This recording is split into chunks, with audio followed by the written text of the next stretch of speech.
mbali na nyumbani. Tunapokuwa tunatoa ushauri, tunapokuwa tunawaelekeza wadogo zetu kuwa mjitahidi kutoka mazingira ambayo mmezoeleka, ndio mtakuwa na nafasi ya kupata hela na mtakuwa na uhuru wa kufanya chochote kile kwa ajili ya pesa. Mimi niko mbali kabisa na maskani, maana nimeona Tanzania inaanza kunizoea.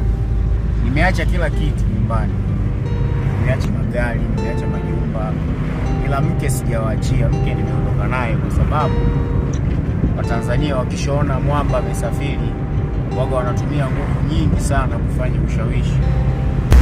Kwa hiyo ushauri kwa vijana, tupende kuboteka mazingira ambayo tumezoeleka. Mazingira ambayo umezoeleka ni ngumu kuingiza hela. Yaani huwezi kuingiza hela mazingira ambayo umezoeleka hata siku moja.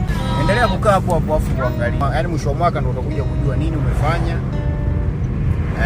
Nilikosea au nimepatia. Lakini sisi tunapozunguka hivi, unaona kama machizi. Sio machizi. Tutasubiri uzeeni ndio mtajua maana yake ni nini. Umeelewa?